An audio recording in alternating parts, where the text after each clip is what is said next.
Yaw! Kamusta mga pamangkin? Welcome sa Tito Daldal, kung saan binubuksan natin ang mga kwento ng buhay ng mga taong iniidolo natin. Ngayong araw, sisilipin natin ang isang kwento na parang pelikula. Buhay na puno ng tagumpay, pagsubok, at inspirasyon. Siya ang tinaguriang star for all seasons, walang iba kundi si Vilma Santos Recto. Mula sa simpleng batang taga Batangas, naging reyna ng pelikula, hanggang sa pagiging ina ng bayan bilang mayor, governor, at congresswoman, tunay na pambihira ang kanyang kwento. At ngayong gabi, bubuuan natin ang kanyang istorya mula sa kabataan, pag-angat sa showbiz, mga personal na laban, hanggang sa kanyang legacy sa politika. Pero bago tayo magsimula, mga pamangkin, huwag kalimutang i-like ang video na ito, i-subscribe ang Tito Daldal channel, at i-comment kung alin sa mga pelikula ni Ate V ang paborito nyo. Ipinanganak si Maria Rosa Vilma Tuazon Santos noong November 3, 1953, sa Bambang, Pandacan, Maynila.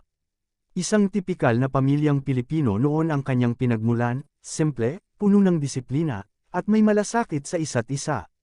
Lumaki si Vilma sa panahon na mahirap ang buhay sa Maynila at Batangas, pero makikita mo na bata pa lang, may natural charisma na siya.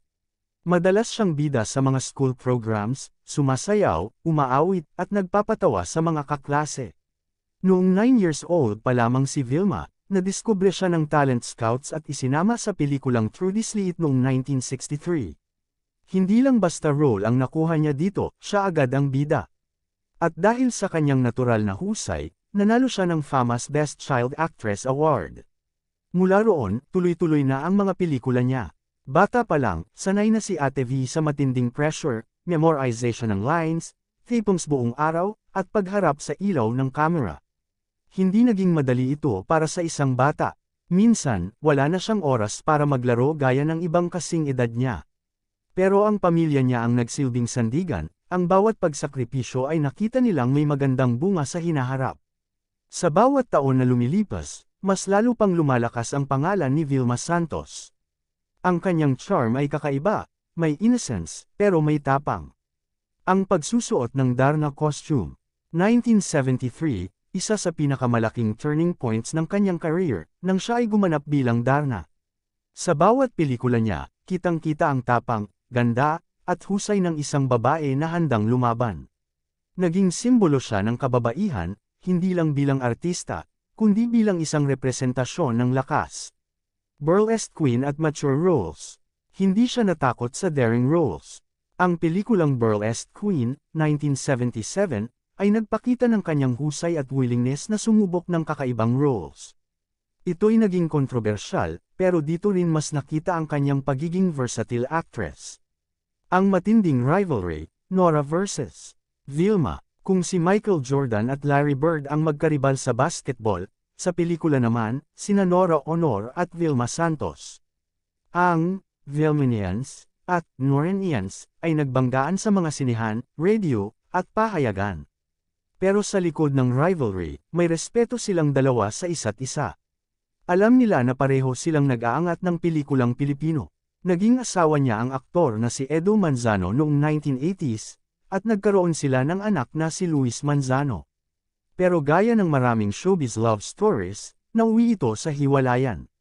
Ngunit sa kabila ng heartbreak, pinili ni Vilma na maging matatag para sa anak.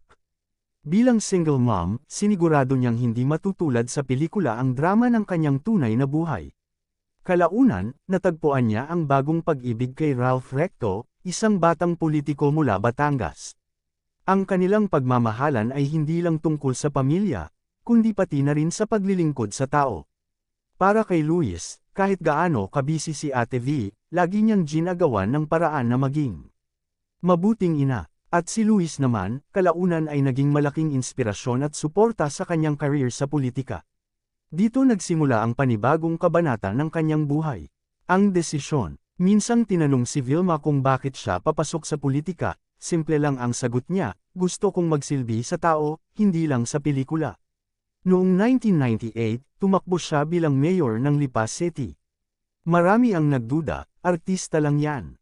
Pero sa unang termino pa lang, pinakita na niya na hindi siya basta-basta. Mayor ng Lipa, 1998 hanggang 2007. Nagpatayo ng mga eskwelahan at health centers. Pinaganda ang ekonomiya ng Lipa. Naging kilala siya bilang ina ng Lipa. Governor ng Batangas 2007 hanggang 2016. Nag-focus sa edukasyon, kalusugan, at turismo. Nakilala ang Batangas bilang isa sa pinaka-progresibong probinsya. Tinawag siyang Ate V ng Batangas. Pagkatapos ng termino bilang governor, hindi pa natatapos ang kanyang serbisyo. Congresswoman ng Lipa 2016 hanggang 2022. Naging isa sa pinaka-active sa paggawa ng batas. Suporta sa education at healthcare. Pinakita na kahit artista ka, kaya mong makipagsabayan sa mga veteranong politiko. Hindi lang siya simpleng artista, at hindi lang siya simpleng public servant. Siya ay institusyon. Napatunayan niyang pwede kang magtagumpay sa dalawang magkaibang mundo, basta may puso ka at malasakit sa tao. Bata pa lang, alam na niya ang halaga ng sakripisyo. Hindi siya natakot sa daring roles, sa pagpasok sa politika, at sa pagharap sa mga kritiko. Lahat ng kanyang ginawa, mula pelikula hanggang serbisyo, ay para sa tao. Hindi mahalaga kung saan ka nagsimula. Ang mahalaga ay paano mo ginagamit ang iyong talento at puso para magbigay ng inspirasyon sa iba. Mga pamangkin, kung na-inspire kayo kay Ate V, e-like at e-share ang video na ito. At syempre, huwag kalimutang e-subscribe ang Tito Daldal channel, e-comment din kung sino pa ang gusto nyong sunod nating talakayin. Mga pamangkin, si Vilma Santos ay patunay na pwede kang maging mahusay sa entablado at mahusay din sa serbisyo. Ako si Tito Daldal, nagsasabing, ang tunay na leader, hindi sinusukat sa tagal ng termino, kundi sa haba ng malasakit sa tao. Daldal pa more.